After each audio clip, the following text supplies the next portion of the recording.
Today we move on to the ninth lesson from the textbook Footprints Without Feet.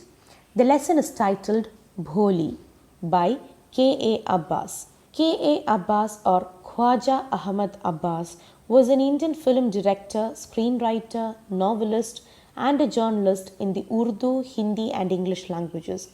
He won 4 National Film Awards in India and internationally his films won the Palme d'Or at the Cannes Film Festival and the Crystal Globe at the Karlovy Vary International Film Festival. As a director and screenwriter, Khwaja Ahmad Abbas is considered one of the pioneers of Indian parallel or neo-realistic cinema. And as a screenwriter, he is also known for writing Raj Kapoor's best film. Now, the lesson Bholi is about a young girl named Bholi. From a very childhood, this child is neglected at her home. Why and her teacher takes a special interest in her. Now, why does the teacher do that? And does Bholi measure up to her teacher's expectations? Let's read and find out. Her name was Sulekha, but since her childhood, everyone had been calling her Bholi, the simpleton. She was the 4th daughter of Nambardar Ramlal.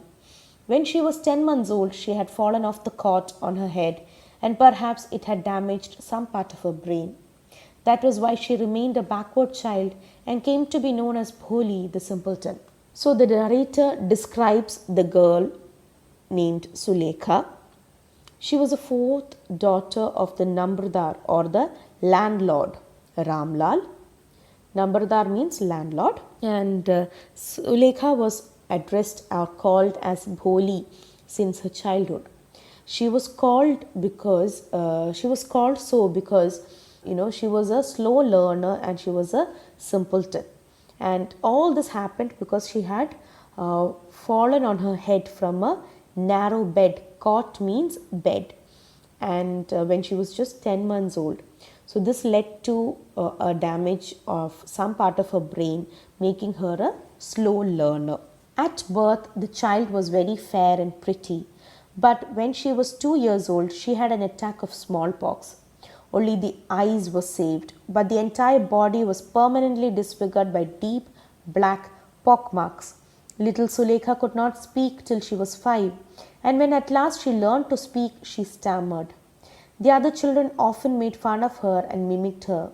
As a result, she talked very little. So, when Bholi was born, she was a very fair and beautiful child. But when she was just 2 years old, she caught smallpox, which left spots on her whole body. Pock marks means spots on the skin. Okay, only her eyes were saved from this spots on the body, and she started speaking when she had turned 5 years old. And even at that time, she used to stammer or fumble for words. Other children always made fun of her and copied her. Mimicked means copy or imitate. And this made her feel so bad that she stopped speaking. Ramlal had 7 children, 3 sons and 4 daughters, and the youngest of them was Bholi. It was a prosperous farmer's household, and there was plenty to eat and drink. All the children except Bholi were healthy and strong. The sons had been sent to the city to study in schools and later in colleges. Of the daughters, Radha, the eldest, had already been married. The second daughter, Mangla's marriage had also been settled. And when that was done, Ramlal would think of the third, Champa. They were good-looking, healthy girls, and it was not difficult to find bridegrooms for them. But Ramlal was worried about Bholi. She had neither good looks nor intelligence. So, Ramlal had 7 children, that is 3 sons and 4 daughters, and Bholi was the youngest child. Ramlal was a very rich farmer. Prosperous means somebody who is rich or doing well. And he provided the family with good food.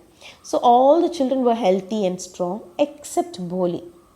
Now, Ramlal had sent his sons to the city to study at schools and colleges, and his eldest daughter Radha was married, and the second daughter Mangla's marriage had been fixed, and now it was Champa, the third daughter's turn. and all these girls were healthy and beautiful, so it was not tough for him to marry them off.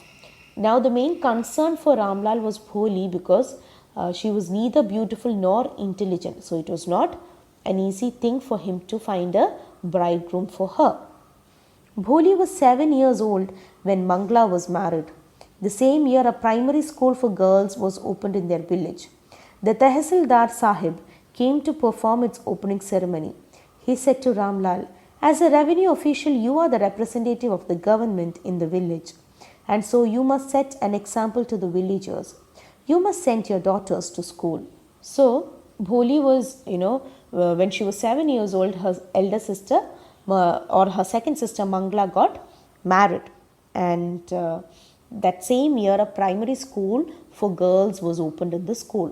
It was the Tehsildar or the district collector who came to inaugurate the school, and he asked Ramlal to send his daughters to school, because Ramlal was the representative of the government, and therefore he encouraged Ramlal to send his daughters to school, because his act of sending his daughters to school will be an example for the villagers, and this would also lead to education of girls in the village.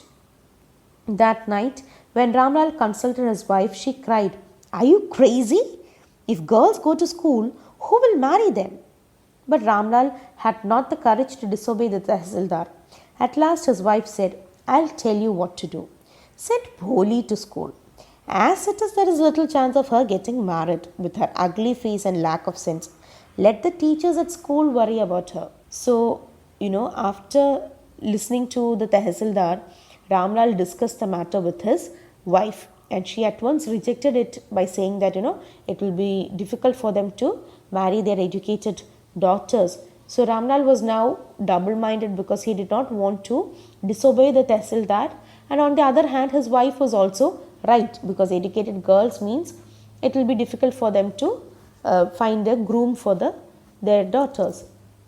And finally his wife suggested that Ramlal should send Bholi to school, because there are negligible chances for them to get her married. Okay, we'll stop here with part 1 of the lesson. Thank you, children.